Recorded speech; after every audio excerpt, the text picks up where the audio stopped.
Hello students, once again we are with you with a new lecture of class 12th of chapter Haloalkane and Haloalkene. In this lecture we are generally discuss about the physical properties of haloalkane and haloalkene. So without wasting our time, let's start our topic. तो हम इस lecture में हम generally physical properties की बात करेंगे. तो कौन-कौन सी फिजिकल प्रॉपर्टीज होंगी? पहली जो होगी जो कि फिजिकल स्टेट के बारे में डिस्कशन करेंगे, फिजिकल स्टेट के बारे में. ठीक है. दूसरा जो होगा हमारे पास जो मेल्टिंग एंड बॉइलिंग पॉइंट के बारे में डिस्कशन करेंगे, melting and boiling point, melting point and boiling point के बारे में डिस्कशन करेंगे. तीसरी जो फिजिकल प्रॉपर्टी होगी जो कि हम डेंसिटी के बारे में डिस्कशन करेंगे, डेंसिटी के बारे में. फोर्थ जो होगी जो हम स्टेबिलिटी के बारे में डिस्कशन करेंगे, स्टेबिलिटी के बारे में.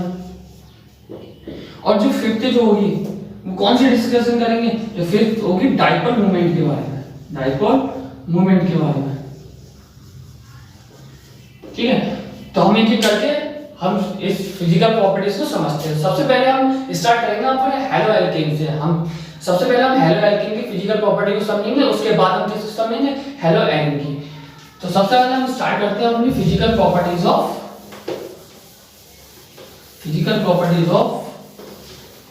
Haloalkane, properties of haloalkane.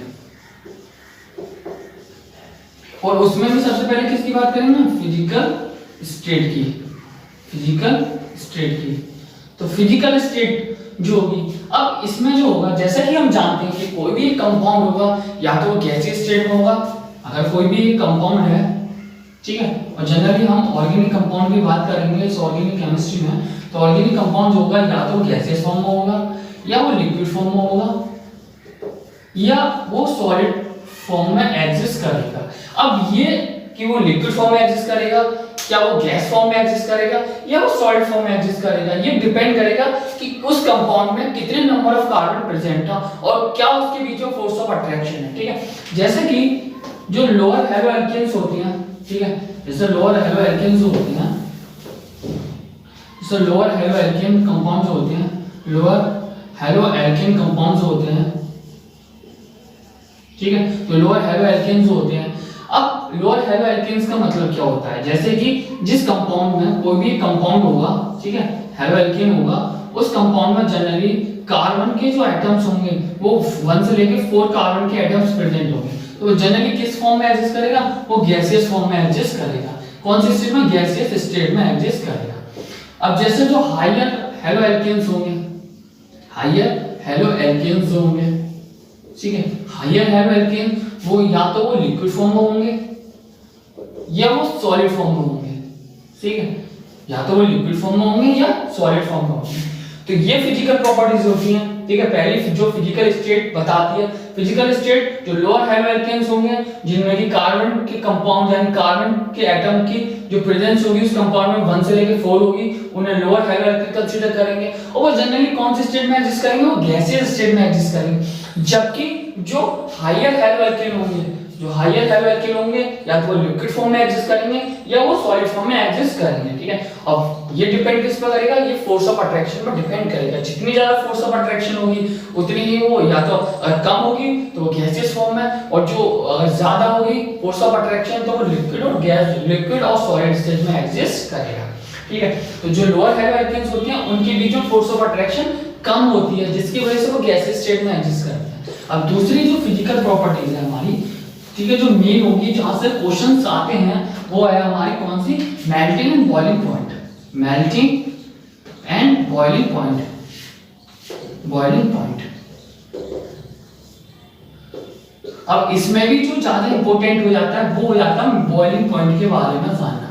ठीक है. जो क्वेश्चन ज्यादातर आते हैं वो बॉइलिंग पॉइंट से आते हैं. और मेल्टिंग पॉइंट का भी जो ऑर्डर होता है वो सेम होता है. ठीक है. तो मेल्टिंग पॉइंट का जो ऑर्डर होता है वो सेम होता है, लेकिन बॉइलिंग पॉइंट जो एक इंपॉर्टेंट हो जाता है फिजिकल प्रॉपर्टीज में. ठीक है. तो देखते हैं. अब जो मेल्टिंग पॉइंट और बॉइलिंग पॉइंट है वो जनरली कंपाउंड के जो फोर्स होंगी, कंपाउंड में जो फोर्स होंगी उनके ऊपर डिपेंड करेगा. कंपाउंड के अंदर जो फोर्स जो होंगे उसके अंदर क्या करेगा? डिपेंड करेगा. अब हेलोएल्केन्स के पास हेलोएल्केन्स होते हैं, अभी देखेंगे हम आगे कि ये कैसे होते हैं, पोलर कंपाउंड्स होते हैं. तो इनके अंदर क्या होती है? वैन डर वाल फोर्स होती है, वैन डर वाल फोर्स होती है, वैन डर वाल फोर्स होती है. ठीक है. वैन डर वाल फोर्स होती है. जनरली जितने भी हेलो एल्केन्स होते हैं, जनरली जितने भी हेलो एल्केन्स होते हैं वो हाइड्रोकार्बन से करस्पॉन्डिंग हाइड्रोकार्बन है, ठीक है, हाइड्रोकार्बन से उनका मेल्टिंग पॉइंट क्या होगा, ज्यादा होगा हेलो एल्केन का, हेलो एल्केन का, ठीक है, हमेशा, यानी जो हाइड्रोकार्बन होगा और उस हाइड्रोकार्बन से उसका जो डेरिवेटिव बनेगा हेलो एल्केन, उसका हमेशा मेल्टिंग पॉइंट और बॉइलिंग पॉइंट क्या होगा, melting point and boiling point क्या होगा, हमेशा ज्यादा होगा, ठीक है, ठीक है। जैसे कि मेरे पास एक CH4 हाइड्रोकार्बन है, अब मैंने इससे क्या बनाया है, एक हाइड्रोजन हटा के मैंने CH3Cl लगा दिया, अब इसका जो मेल्टिंग पॉइंट होगा वो इससे ज्यादा आएगा, ठीक है, इससे ज्यादा होगा, ठीक है, ये इसका मतलब है। अब जैसे हेलो एल्केन के अंदर क्या होती है, वन डबल फोर्स एग्जिस्ट करती है, ठीक है, ये डिसाइड करती है कि किसका कितना मेल्टिंग पॉइंट होगा और कितना बॉइलिंग पॉइंट होगा। जैसे कि ये जो है वन डबल फोर्स जो है, वैन डर वाल्स फोर्स जो है, वैन डर वाल्स फोर्स जो है,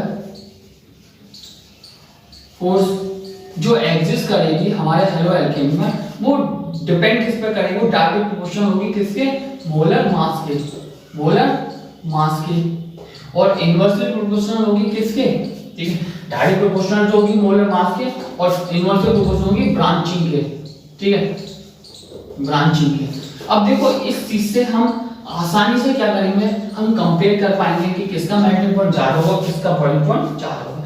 जैसे कि हम आपको अगर एग्जांपल दें इसमें, जैसे कि हम आपको इसमें एग्जांपल दें, जैसे मैंने दे रखा होगा एक CH4, ठीक है, CH3Cl, CH3Br, CH3 क्या, CH3I, ठीक है, ये दे रखा हो।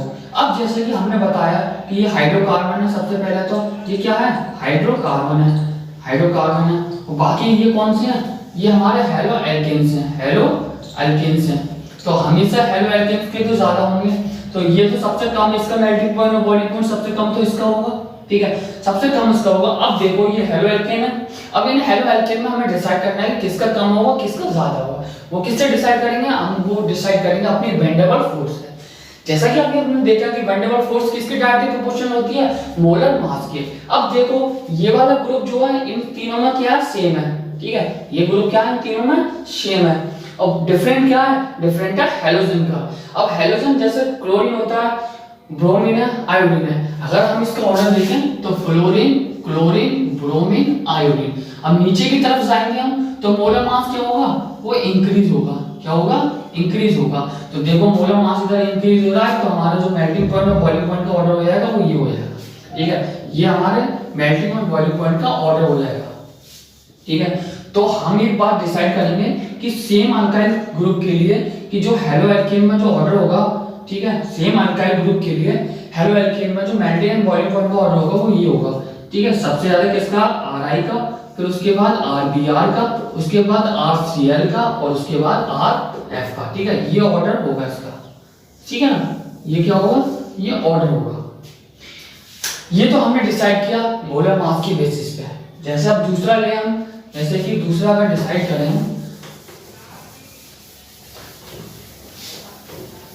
ठीक है, जैसे कि मैंने लिया ये पहला जो कंपाउंड है, जैसे CH3, CH2, CH2, CH2 और क्या ले लिया मैंने, Br ले लिया, ठीक है, Br ले लिया, पहला ये कंपाउंड हुआ। दूसरा जो था मेरा, ठीक है, दूसरा क्या हुआ, CH3, CH, ठीक है, CH3, CH2 और Br, दूसरा ये ले लिया। तीसरा मैंने ले लिया CH3, CH, ठीक है, CH2, ठीक है, CH, Br और CH3, ठीक है, ये ले लिया मैंने। फोर्थ ले लिया मैंने कौन सा, CH3, CH3, CH3 और Br, अब मैं इसमें ऑर्डर कंपेयर करना चाह रहा हूं कि मेल्टिंग पॉइंट और बॉइलिंग पॉइंट का मेरा इसमें क्या ऑर्डर होगा, क्या मेरा बॉइलिंग पॉइंट का ऑर्डर होगा इसमें, वो मैं डिसाइड करना चाह रहा हूं। अब देखो इसमें जो डिसाइड करेंगे, अब देखो ये जो होगा इसमें हम किससे डिसाइड करेंगे, हम इसमें ब्रांचिंग से डिसाइड करेंगे। किससे डिसाइड करेंगे, हम ब्रांचिंग से इसमें क्या करेंगे, डिसाइड करेंगे। अब देखिए ब्रांचिंग हमने बताया था कि वैन डेर वाल्स फोर्स में वैन डेर वाल्स फोर्स जो है इनवर्सली प्रोपोर्शनल होती है किसके, ब्रांचिंग की। तो जिसकी ब्रांचिंग क्या होगी, सबसे ज्यादा होगी, उसमें वैन डेर वाल्स फोर्स क्या होगी, कम होगी। और वैन डेर वाल्स फोर्स कम होगी इसमें, तो उसमें मेल्टिंग पॉइंट बॉइलिंग पॉइंट क्या होगा, उसमें कम हो जाएगा। तो मेल्टिंग एंड बॉइलिंग पॉइंट जो होगा, जनरली हम बॉइलिंग पॉइंट के बारे में बात कर रहे हैं, तो बॉइलिंग पॉइंट क्या होगा, कम हो जाएगा। यानी वैन डेर वाल्स फोर्स जैसे ही कम होती चली जाएगी, जैसे ही वैन डेर वाल्स फोर्स कम होती चली जाएगी, उसी के हिसाब से बॉइलिंग पॉइंट भी क्या होता चला जाएगा, कम होता चला जाएगा। यानी बॉइलिंग पॉइंट और मेल्टिंग पॉइंट क्या होता चला जाएगा, कम होता चला जाएगा। तो बॉइलिंग पॉइंट का अगर मैं इसमें ऑर्डर देखूंगा तो देखो ब्रांचिंग इसमें सबसे ज्यादा, इससे कम इसमें, फिर इससे कम इसमें और सबसे कम इसमें होगी। तो मेरे बॉइलिंग पॉइंट का जो ऑर्डर होगा तो मेरा क्या होगा, सबसे ज्यादा मेरा फर्स्ट का होगा, फिर उसके बाद मेरा सेकंड का होगा, उसके बाद मेरा तीसरे का होगा और उसके बाद मेरा सबसे कम किसका होगा, फोर्थ वाले का। सबसे कम किसका हुआ, मेरा फोर्थ वाले का। क्यों हुआ, क्योंकि इसमें जो है ब्रांचिंग क्या है, सबसे ज्यादा। इसमें क्या है, ब्रांचिंग जो है मेरी सबसे ज्यादा हो रही है। और हमने अभी देखा कि ब्रांचिंग जो है वैन डेर वाल्स फोर्स की इनवर्सली प्रोपोर्शनल है।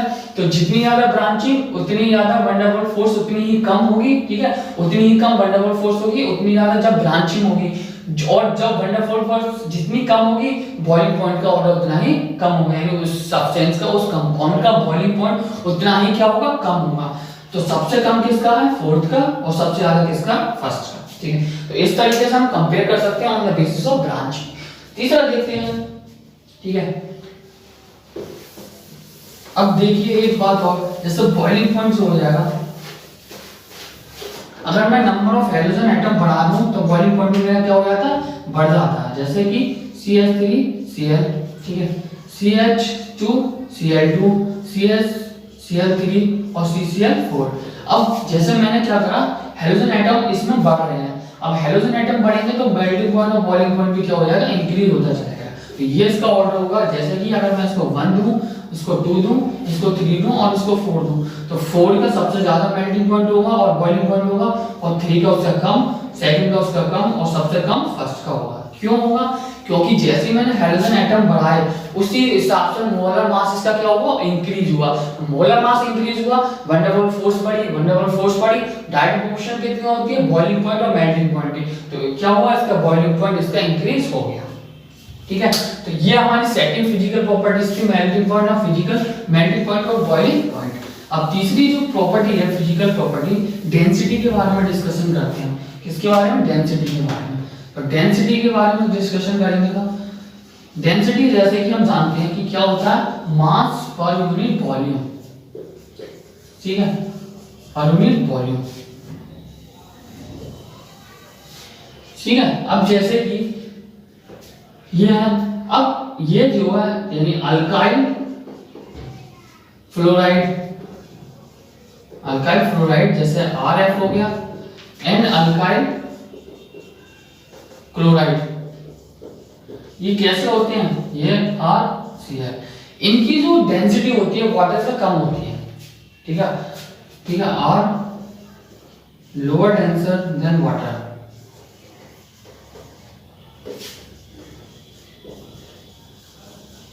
ठीक है। इनकी जो डेंसिटी होती है वाटर से कम होती है, ठीक है, बाकी की जो होगी वो ज्यादा होती है। अगर हम डेंसिटी का ऑर्डर अगर कंपेयर करेंगे तो RF, उसके बाद RCl, ठीक है, followed by RBr, followed by RI, ठीक है, ये हमारी डेंसिटी का ऑर्डर होता है।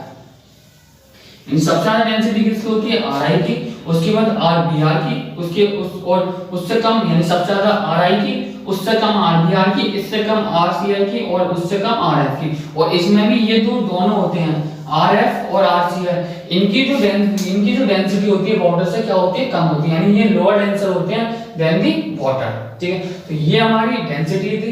अगर हम क्या करेंगे, अगर हमने ब्रांचिंग बढ़ा दी, ठीक है, तो अगर हमने क्या करा, अगर हमने ब्रांचिंग बढ़ा दी,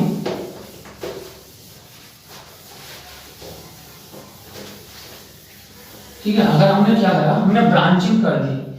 अब देखिए डेंसिटी जो होगी ये भी इनवर्सली प्रोपोर्शनल होती है किसकी, ब्रांचिंग की, ठीक है। मैं जैसे ही ब्रांचिंग में बढ़ाता चला जाऊंगा, ठीक है, मैंने ब्रांचिंग करती चली गई, मेरी डेंसिटी क्या होती चली जाएगी, कम होती चली जाएगी।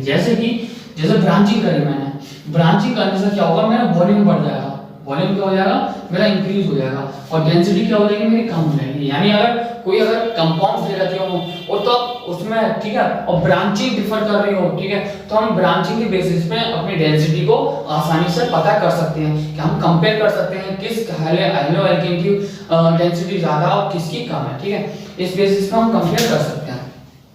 अब जो फोर्थ है, जो हमारी जो प्रॉपर्टी है हमारी, ठीक है, जैसे कि एक इसमें भी एग्जांपल देते हैं तो R यानी CCl CS3CsCl, ठीक है, CS3CS2 का होल ट्वाइस Cl।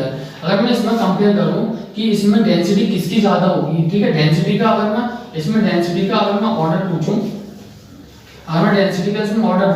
तो सबसे ज्यादा डेंसिटी किसकी होगी, अगर मैं इसको तीसरा नंबर दे दूं, इसको सेकंड और इसको फर्स्ट, तो तीसरे वाले की डेंसिटी सबसे कम होगी, उसके बाद इससे आगे चूंकि होगी, उसके बाद वन की होगी, यानी फर्स्ट की जो होगी डेंसिटी सबसे ज्यादा, उसके बाद इसकी और सबसे कम Cl की। क्यों?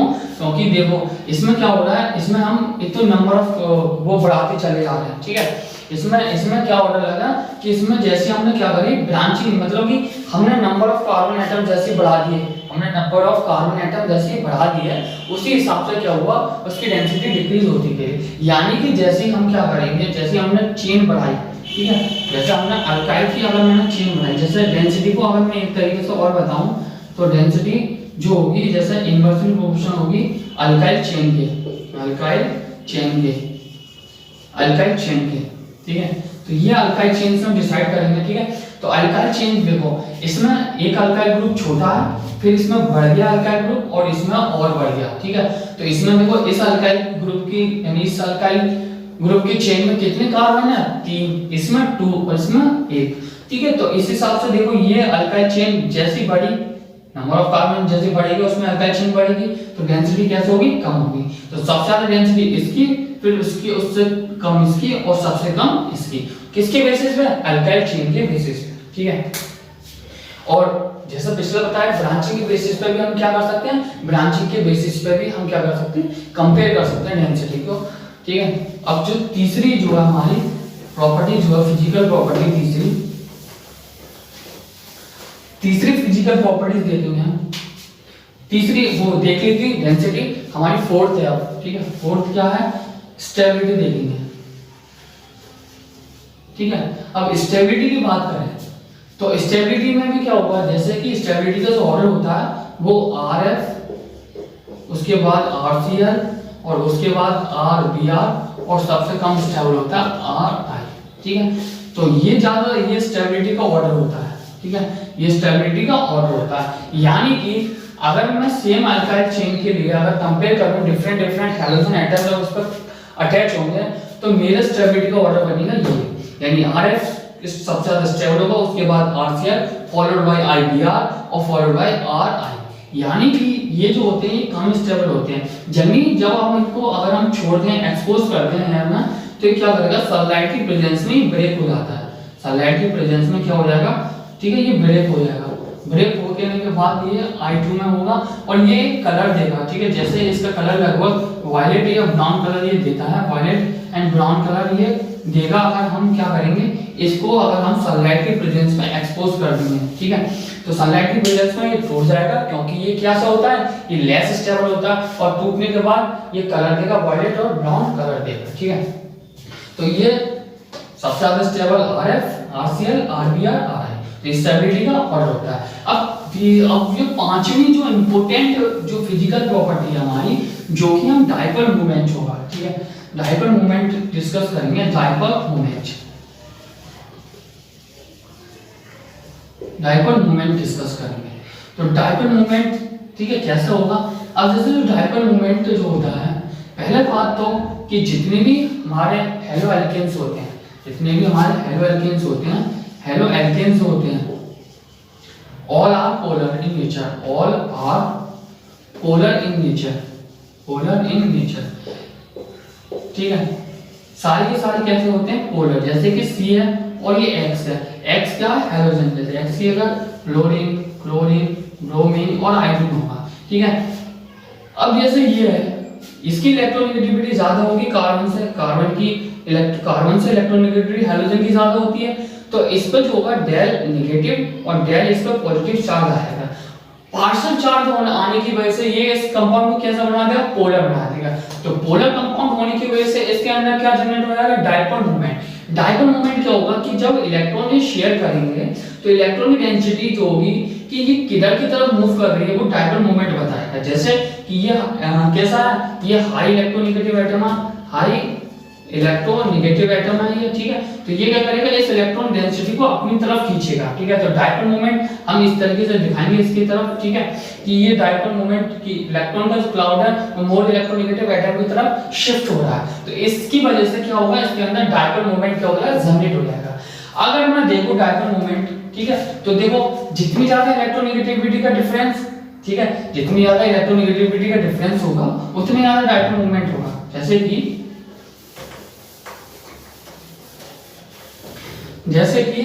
मोर डिफरेंस इन इलेक्ट्रोनेगेटिविटी,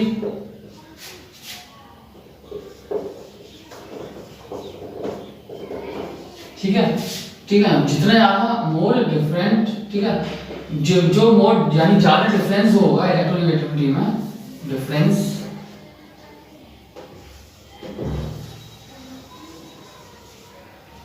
ठीक है, ठीक है, और more will be the dipole moment और and more will be the polar compound, polarity of that compound.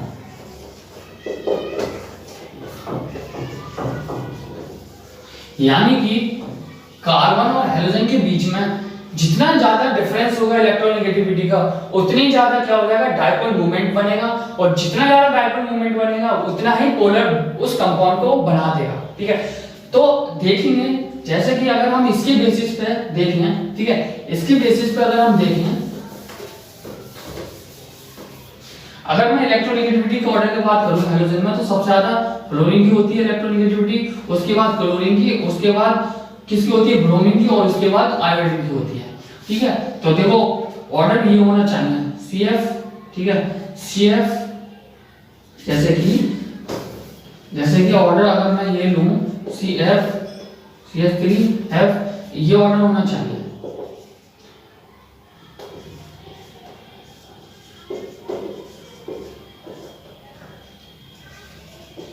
ठीक है। तो ये जो होना चाहिए ये ऑर्डर होना चाहिए, ठीक है। ध्यान से सुनना, सिर्फ ये पॉसिबिलिटीज है, ठीक है, ये पॉसिबिलिटीज है, यानी ये सिर्फ हम बता रहे हैं जो हमने अभी लिखा था उसी के बेसिस पे हम ये बता रहे हैं कि ये ऑर्डर होना चाहिए डायपोल मोमेंट का, लेकिन ये ऑर्डर नहीं होता। अगर हम देखें ना कि इलेक्ट्रोनेगेटिविटी ऑर्डर तो ये होता है हेलोजन में, ठीक है, हेलोजन में जो होगा इलेक्ट्रोनेगेटिविटी का जो ऑर्डर है वो तो ये है। इसके बेसिस पे देखें तो सबसे ज्यादा डायपोल मोमेंट इसमें होना चाहिए, उससे कम इसमें, उससे कम इसमें, इससे कम, यानी सबसे ज्यादा पोलर कंपाउंड ये होना चाहिए, उसके बाद इसका सबसे ज्यादा इसका डायपोल मोमेंट, और इसका कम इससे, और इसका सबसे कम, यानी सबसे ज्यादा हमारा CH3F का डायपोल मोमेंट होना चाहिए। लेकिन जब हमने एक्सपेरिमेंट से देखा तो एक्सपेरिमेंट से जो आया निकल के CH3Cl, उसके बाद CH3F, ठीक है, उसके बाद CH3Br, और उसके कम ये हमारा ऑर्डर निकल के आया जो हमने एक्सपेरिमेंट से देखा। ये ऑर्डर क्या था गलत हो, ये क्या था सही है। तो सबसे ज्यादा डायपोल मोमेंट किसका, CH3Cl का, CH3F का, CH3Br का, CH3I का, ठीक है। तो ये हमारा ऑर्डर आया, ठीक है। जैसे कि देखेंगे कि जो डायपोल मोमेंट का फॉर्मूला होता है ना, ठीक है, वो चार्ज इनटू डिस्टेंस होता है, ठीक है। तो चार्ज इनटू डिस्टेंस होता है, तो ये फैक्टर जो होते हैं इन फैक्टर की वजह से सबसे ज्यादा डायपोल मोमेंट इसमें जनरेट हो जाता है, ठीक है। तो ऑर्डर जो बनेगा हमारे डायपोल मोमेंट का, तो CH3Cl का सबसे ज्यादा होगा, फॉलोड बाय CH3F का, फॉलोड बाय CH3Br का, फॉलोड बाय CH3I का। तो सबसे ज्यादा डायपोल किसमें जनरेट होगा, इसमें, ठीक है। तो ये ऑर्डर होता है। अब हमने सारी फिजिकल प्रॉपर्टीज जो होती है हेलो एल्केन की क्या कर ली, कवर कर ली, ठीक है। अब इसके बाद हम देखते हैं किसकी प्रॉपर्टीज देखते हैं हम हेलो एल्केन की, ठीक है। तो आप इतना नोट करिए, फिर हम अपने हेलो एल्केन की फिजिकल प्रॉपर्टीज देखते हैं। आपने इतना नोट कर लिया होगा, फिर हम करते हैं अपनी नेक्स्ट हेलो एल्केन की फिजिकल प्रॉपर्टीज के बारे में समझते हैं, ठीक है।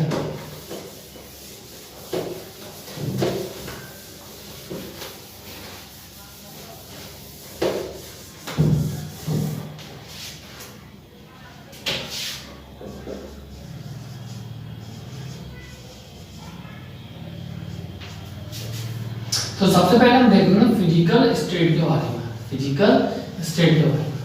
अब देखो जो फिजिकल स्टेट होती है ना इसकी, वो ज्यादातर जो होते हैं इसके जो कंपाउंड्स होते हैं, किसके हेलो एरिन्स होते हैं, हेलो एरिन्स जो होते हैं वो जनरली जो होते हैं वोलेटाइल लिक्विड की फॉर्म में एग्जिस्ट करते हैं, वोलेटाइल लिक्विड की फॉर्म में क्या करते हैं, एग्जिस्ट करते हैं, ठीक है, वोलेटाइल लिक्विड की फॉर्म में एग्जिस्ट करते हैं।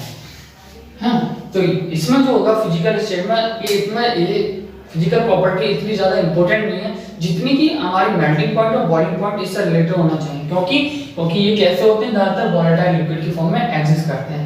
हम इसको क्या करेंगे, हम डिसाइड करेंगे कि कौन किससे कम वोलेटाइल होगा, कौन किससे ज्यादा वोलेटाइल होगा, उसकी बेसिस पर हम इसका मेल्टिंग पॉइंट और बॉइलिंग पॉइंट डिसाइड करेंगे। जैसा कि हम देखते हैं इसमें अगला जो पहली जो फिजिकल प्रॉपर्टी देखी इसमें, जो कि बताती है कि जो फिजिकल स्टेट जो होती है हेलो एरिन की, वो जनरली किस फॉर्म में एग्जिस्ट करते हैं, वो वोलेटाइल लिक्विड की फॉर्म में एग्जिस्ट करते हैं, ठीक है। तो अगली जो है हमारी मेल्टिंग एंड बॉइलिंग पॉइंट जो होगा वो हम सिर्फ डिसाइड करेंगे किस तरीके से, कि जैसे कि जो ऑर्डर जो होता है मेल्टिंग एंड बॉइलिंग पॉइंट का, वो जैसे कि देखा कि वैन डेर वाल्स फोर्स होगी, वैन डेर वाल्स फोर्स होगी, वैन डेर वाल्स फोर्स होगी, वो डायरेक्टली प्रोपोर्शनल होगी किसके, मोलर मास के, और जब मोलर मास की डायरेक्ट प्रोपोर्शनल होगी, और ये किसके है, बॉइलिंग एंड मेल्टिंग पॉइंट के, बॉइलिंग एंड मेल्टिंग पॉइंट के डायरेक्ट प्रोपोर्शनल होता है, ठीक है, बॉइलिंग पॉइंट और melting point direct proportional to, ठीक है, वैन डेर वाल्स फोर्स, और ये किसके डायरेक्ट प्रोपोर्शनल होता है, मोलर मास के। जैसे कि अगर मैं इसमें कंपेयर करूं, ये आई दूसरा, ठीक है, Cl ठीक है। अब मैं इसमें कंपेयर करूं मेल्टिंग और बॉइलिंग पॉइंट का ऑर्डर देखूंगा इसमें, ठीक है। तो बॉइलिंग पॉइंट का जो ऑर्डर क्या हो जाएगा, देखो ये वाला ग्रुप जो होगा वो सब में देखो सेम है, कैसा है, सेम है। अब सिर्फ क्या है इसमें डिफरेंस क्या है कि हाइड्रोजन एटम का, अब IBr Cl F। अब इसमें भी क्या होता है, मोलर मास सबसे ज्यादा किसका होता है, I का, जैसे कि हमने अभी ऑर्डर देखा कि फ्लोरीन, क्लोरीन, ब्रोमीन, आयोडीन, और नीचे जाने पर क्या होता है, मोलर मास इंक्रीज होता है। तो इसका मोलर मास से ज्यादा, तो इसका मेल्टिंग पॉइंट और बॉइलिंग पॉइंट का ज्यादा, इसका बॉइलिंग पॉइंट इससे ज्यादा, इसका बॉइलिंग पॉइंट इससे ज्यादा, यानी बॉइलिंग पॉइंट का अगर मैं ऑर्डर देखूंगा तो बॉइलिंग पॉइंट का ऑर्डर मेरा ये होगा, यानी आयोडोबेंजीन जो होगा सबसे ज्यादा इसमें क्या होगा, इसका बॉइलिंग पॉइंट होगा, और इससे कम इसका, इससे कम इसका, सबसे कम फ्लोरोबेंजीन का होगा, ठीक है। अब दूसरा जो पॉइंट है नोट करने वाला, ठीक है, दूसरा जो पॉइंट है, अगर मैं, ठीक है, ठीक है, अब इसी में दूसरा पॉइंट है, अगर मैं देखूं कि एक क्वेश्चन आता है कि ये जो होता है, ठीक है, ये जो होती है पैरा कंपाउंड होता है। अब पैरा कंपाउंड जो होता है, पैरा कंपाउंड का जो मेल्टिंग पॉइंट और बॉइलिंग पॉइंट होता है ज्यादा होता है as compare to ortho compound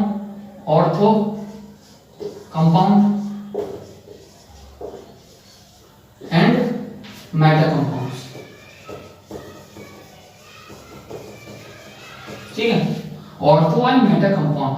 अब इससे टॉपिक से रिलेटेड, ठीक है, मेल्टिंग और बॉइलिंग पॉइंट से रिलेटेड हेलो एरिन में ये क्वेश्चन आता है कि पैरा कंपाउंड जो होता है वो उसका मेल्टिंग पॉइंट और बॉइलिंग पॉइंट जनरली ज्यादा आता है ऑर्थो कंपाउंड और मेटा कंपाउंड से। ये क्यों आता है, इसके पीछे रीजन जो है, जैसे कि इसके पीछे रीजन ये, ठीक है, ये हमें ऑब्जर्व हुआ, यानी ये होता है कि पैरा कंपाउंड का जो मेल्टिंग और बॉइलिंग पॉइंट होता है वो ज्यादा होता है ऑर्थो कंपाउंड और मेटा कंपाउंड से। अब इसके पीछे का रीजन देखते हैं क्यों होता है ऐसा। अगर मैं इसके पीछे अगर मैं रीजन देखूं तो रीजन क्या होगा, जैसे कि सिमेट्रिक जो होती है, symmetric compounds are more stable, ठीक है, as compare to unsymmetric compound,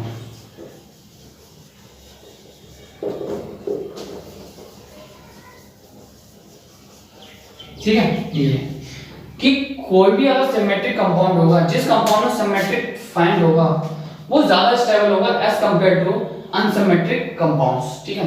तो ये इसका रीजन होता है कि पहला जो कंपाउंड्स होता है, पहला कंपाउंड में क्या होता है, सिमेट्री फाइंड होती है।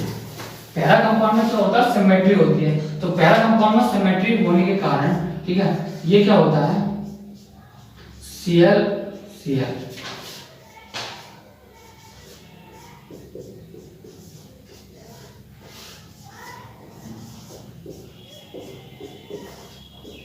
ठीक है।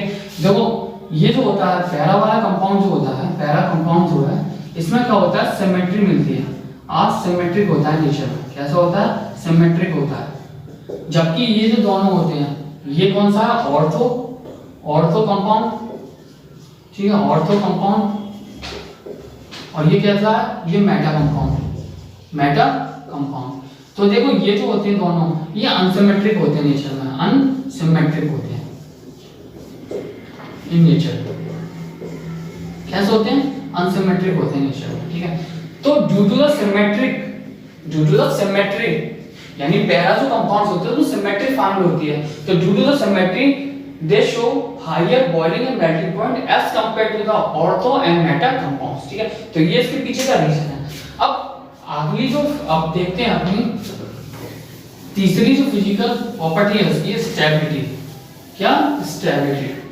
तो स्टेबिलिटी में जो है सेम ऑर्डर हमें याद रखना है। इसमें भी क्या पूछता है ये कि ऑर्थो कंपाउंड जो होता है यानी पैरा कंपाउंड जो होता है, ये जो पैरा कंपाउंड्स होते हैं यानी पैरा कंपाउंड्स होते हैं वो ज्यादा स्टेबल होते हैं एज कंपेयर टू ऑर्थो से, ठीक है, ऑर्थो से, ठीक है, एंड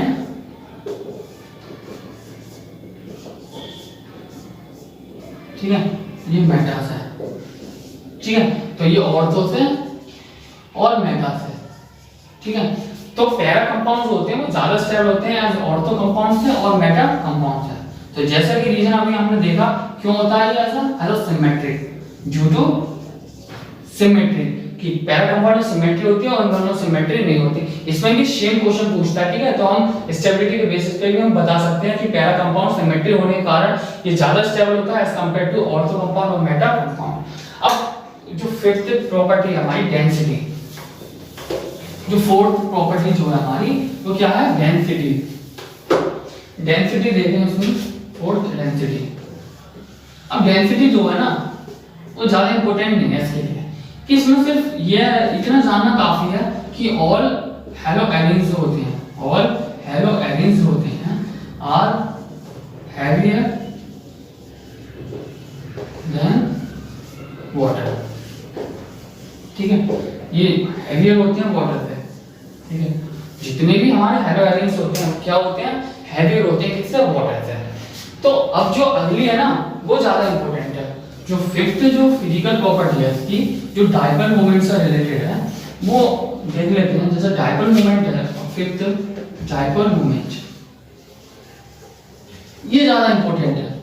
क्यों, क्योंकि देखो ये है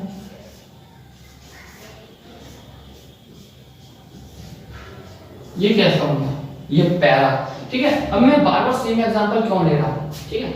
आप कोई भी एग्जांपल लेके इसको एक्सप्लेन कर सकते हैं, ठीक है। तो मुझे ये एग्जांपल लेके मतलब मैं अच्छे से और एक्सप्लेन कर सकता हूँ ताकि आपको समझ में आए, ठीक है। तो ये है पैरा, ठीक है, और ये है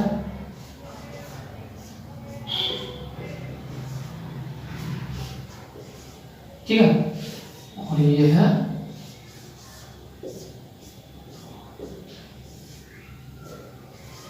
ठीक है, ये पैरा और ये ऑर्थो, ठीक है। ये पैरा, ये ऑर्थो और ये मेटा।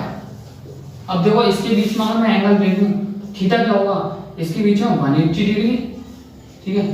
इसके बीच में देखूंगा मैं थीटा देखूंगा तो 60 डिग्री, ठीक है। और इसके बीच में देखूंगा थीटा क्या होगा मेरा 120 डिग्री, ठीक है, 120 डिग्री। तो इसमें जो ऑर्डर होता है ना, ठीक है, तो फॉर योर सिंपलिसिटी के लिए यानी याद रखने के लिए, सिर्फ याद रखने के लिए अगर मैं इसका ऑर्डर बताऊंगा ना, जैसे इसका अगर मैं ऑर्डर देखूं तो ऑर्डर जो होगा, जैसे मैं अगर इसका ऑर्डर देखूं अगर मैं डायपोल मोमेंट का इसमें ऑर्डर देखूं, ठीक है, तो सबसे ज्यादा कौन डायपोल होगा, यानी सबसे ज्यादा डायपोल मोमेंट किसमें होगा हमारा ऑर्थो में, ठीक है। उसके बाद किसमें होगा, पैरा में। उसके बाद किसमें होगा, मेटा में, ठीक है। और उसके बाद क्या होगा, पैरा में। ये ऑर्डर होता है, ठीक है। इसमें म्यू लगभग होता है 2.5, ठीक है, डिवाइड, ये इसकी यूनिट होती है, और ये लगभग उसमें होता है 1.76 के लगभग, और इसमें जो होता है म्यू 0 हो जाता है, ठीक है। ये चीज हम फिजिक्स में बहुत अच्छे से समझेंगे, ठीक है। इसमें जो होता है म्यू 2.5, इसमें 1.76 डिवाइड ये यूनिट होती है, और ये इसमें डायपोल मोमेंट कितना होता है, 0 होता है, ठीक है। तो ये ऑर्डर होता है, ठीक है। अगर मैं डायपोल मोमेंट को अगर सिंपलिसिटी के लिए अगर मैं बोलूं, डायपोल मोमेंट इनवर्सली प्रोपोर्शनल होगा किसके, एंगल के, ठीक है, एंगल, ठीक है, एंगल के।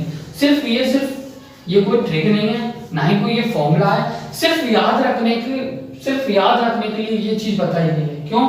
क्योंकि देखो इसमें डायपोल, इसमें कितना था थीटा, इसमें थीटा कितना था, इसमें थीटा था 60 डिग्री, थीटा कितना था इसमें थीटा था 60 डिग्री, इसमें कितना था थीटा, इसमें 120 डिग्री, और इसमें कितना था थीटा, इसमें थीटा था 180 डिग्री। तो देखो एंगल जितना ज्यादा उतना ही डायपोल मोमेंट कम, एंगल जितना ज्यादा उतना डायपोल मोमेंट कम। सबसे ज्यादा एंगल इसमें 0, उसके बाद इसमें, तो इसमें 1.76 और इसमें कितना 2.5। तो एंगल जितना कम होगा डायपोल मोमेंट उतना ही ज्यादा होगा। तो ये सिर्फ याद रखने के लिए बताया गया, ना ये कोई ट्रिक है, ना कोई ये फॉर्मूला है। तो हमने इस लेक्चर में हमने क्या करा, जितने भी फिजिकल प्रॉपर्टीज थी सारी डिस्कस करी, ठीक है। हमने क्या करा, सारी फिजिकल प्रॉपर्टीज हेलो एल्केन की डिस्कस की। अब आने वाला जो अगला लेक्चर होगा, उस लेक्चर में हम फिजिकल प्रॉपर्टीज को इसमें कवर करके आने वाला लेक्चर होगा उसमें हम केमिकल प्रॉपर्टीज देखेंगे हेलो एल्केन के और हेलो। इस लेक्चर में हमने समझा physical properties of halo alkane और हेलो एल्केन, ठीक है। तो आई होप कि आपको ये चीज अच्छे से समझ में आई हो। अगर आपको कोई डाउट हो तो आप अपने डाउट कमेंट्स में पूछ सकते हैं, हम डेफिनेटली आपके डाउट सॉल्व करने में आपकी हेल्प करेंगे, ठीक है। तो जब तक के लिए all the best, thank you.